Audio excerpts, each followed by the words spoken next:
আসসালামু আলাইকুম। আজকে আপনাদের সাথে শেয়ার করব কুশি কাটার গলার জন্য কাপড় কিভাবে কাটবেন এবং কাপড়টা কিভাবে ছেট করবেন। তো অবশ্যই শেষ পর্যন্ত দেখবেন। তো আমি এখানে একটা কাপড় নিয়েছি, কাপড়টা প্রথমে 2 পাটে ভাঁজ করে নিলাম। এখন আমি লম্বার মাপটা নিয়ে বাকি কাপড়টুকু কেটে দেব। তো এখানে লম্বা আমি নিচ্ছি 23 ইঞ্চি। তো 23 ইঞ্চিতে ভাঁজ করে আমি এখন বাড়তি মানে দাগ দিয়ে বাড়তি যে কাপড়টুকু আছে সেই বাড়তি কাপড়টুকু কেটে দেব। তো এখানে আমি 23 ইঞ্চিতে একটা দাগ দিচ্ছি। তো অবশ্যই এখানে আপনাদের মাপ অনুযায়ী লম্বার মাপটা কেটে দেবেন। তো আমি এটা তৈরি করছি 3 বছরের বাচ্চার জন্য। তো এখন আমি দাগ দিয়ে দিলাম, এই দাগ অনুযায়ী কাপড়টা কেটে দিচ্ছি। তো এটা যেহেতু কুশি কাটার গলা বসাবো, সেক্ষেত্রে কিন্তু আমাকে গলার জন্য গলার মাপ নিতে হবে না। এখানে এখন আমি শোল্ডার এবং আর্ম হোলের জন্য দাগ দিয়ে দিচ্ছি। তো এখন আমি আর্ম হোলের জন্য এখানে 3.5 ইঞ্চিতে একটা দাগ দিয়ে দিলাম। তো আর্ম হোলের জন্য 15 ইঞ্চি এবং শোল্ডারের জন্য আমি এখানে 1.5 ইঞ্চিতে একটা দাগ দিয়ে দিচ্ছি। তো এটা যেহেতু আমি 3 বছরের মেয়ের জন্য তৈরি করব, তো আপনারা মানে যদি এর থেকে বড় হয় তাহলে এখানে শোল্ডারের মাপটা 2 ইঞ্চি নেবেন এবং আর্ম হোলের জন্য 3 ইঞ্চি বা 3.5 ইঞ্চি নেবেন, 4-5 বছরের বাবুর জন্য আর কি। তখন আমি এখানে রাউন্ড শেপ করে দিলাম, রাউন্ড শেপ দাগ অনুযায়ী কেটে দিচ্ছি। এখানে একটা জয়েন্ট আছে, তো জয়েন্টটা এখন কেটে দেব। তো এখানে আমি আর্ম হোলের জন্য কিন্তু 3.5 ইঞ্চি নিয়েছি এবং আমার যে মানে কুশি কাটার যে গলাটা সেখানে কিন্তু আরও 2 ইঞ্চি থাকবে। তো এখানে কিন্তু মোট 5.5 ইঞ্চি হবে আর কি। তো আমার এটা কাটিং করা শেষ। এখন আমি কুশি কাটার গলাটা দেখিয়ে দিচ্ছি। তো এই হচ্ছে গলাটা। তো এখানে কিন্তু আমি মানে জামাটা তৈরি করা শেষে আর কি টিপ বুতাম বসাবো। তো সেজন্য আর কি এখান থেকে যতটুকু গলাটা নেব সেখান থেকে মানে ততটুকু রেখে হিজাব পিন দিয়ে আটকে দিচ্ছি। তো হিজাব পিন দিয়ে আটকে দেওয়ার পরে মাঝখান থেকে ধরে এখন আমি শোল্ডারের মাপ দিয়ে নেব। তো এখানে শোল্ডারের জন্য কিন্তু আরও 2 ইঞ্চিতে দাগ কাটতে হবে। তো এখানে আমি মিডল পয়েন্টে একটা দাগ দিয়ে দিচ্ছি।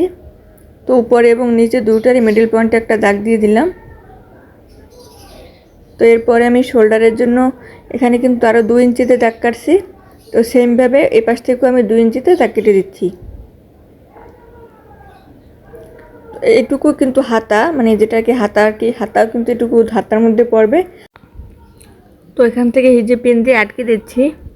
হিজাব পিন দিয়ে আটকে দিলে আর কি মানে আপনাদের বোঝার সুবিধার্থে এবং গলাটা যখন মানে বসাবো কাপড়টা তখন আর কি ভালোভাবে সেট আপ হয়ে যাবে, যার কারণে আমি হিজাব মানে পিন দিয়ে এখানে আটকে দিচ্ছি।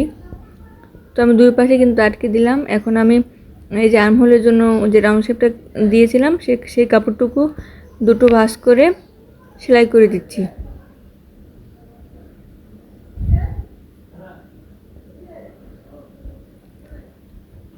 তো একটা সেলাই করা শেষ, সেমভাবে আমি অন্যটাও সেলাই করে দিচ্ছি।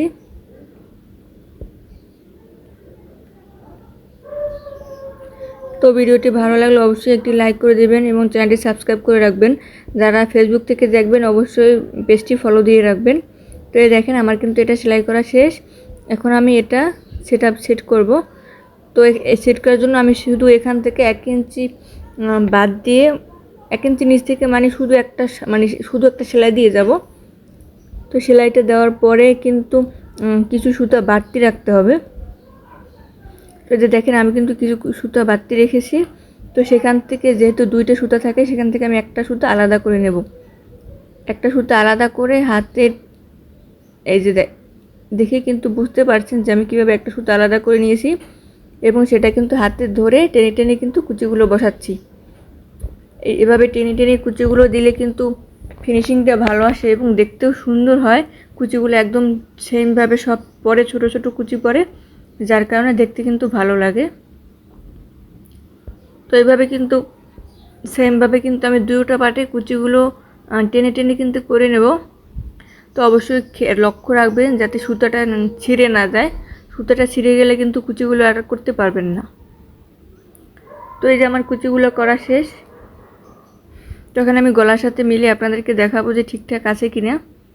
তো মানে কম বেশি হলে কিন্তু আপনারা কুচিগুলো টেনে টেনে আবার কুচকে ঠিক করে নিতে পারবেন।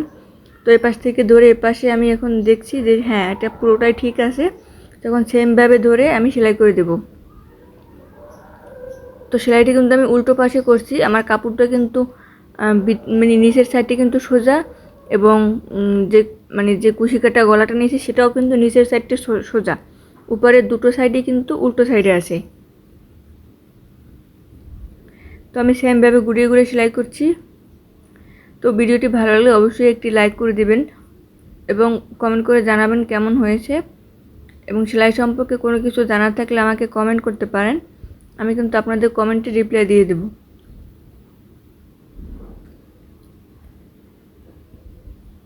তো এই যে আমার এটা কিন্তু এক সাইড কিন্তু আমার লাগানো কমপ্লিট। তো এখানে আমি ডাবল সেলাই দিয়ে দেব। একটা সেলাই দিলে অনেক সময় ছুটে যাবার ভয় থাকে, যার কারণে আমি সব জায়গায় ডাবল সেলাই দিয়ে থাকি। তো আপনারা চাইলে একটাও দিতে পারেন, দুটোও দিতে পারেন।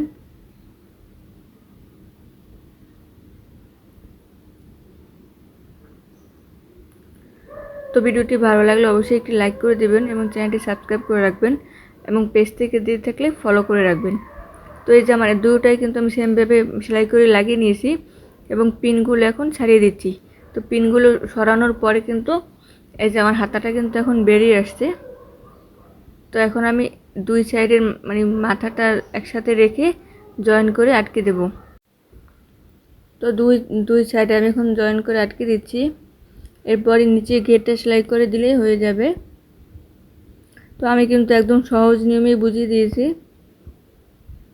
যারা নতুন তারা একবার দেখলে কিন্তু বুঝতে পারবেন। তো এখন আমি নিচে ঘেরটা মুড়িয়ে সেলাই করে দিচ্ছি, এখানে ডবল ভাঁজ করে সেলাইটা দিয়ে দিচ্ছি।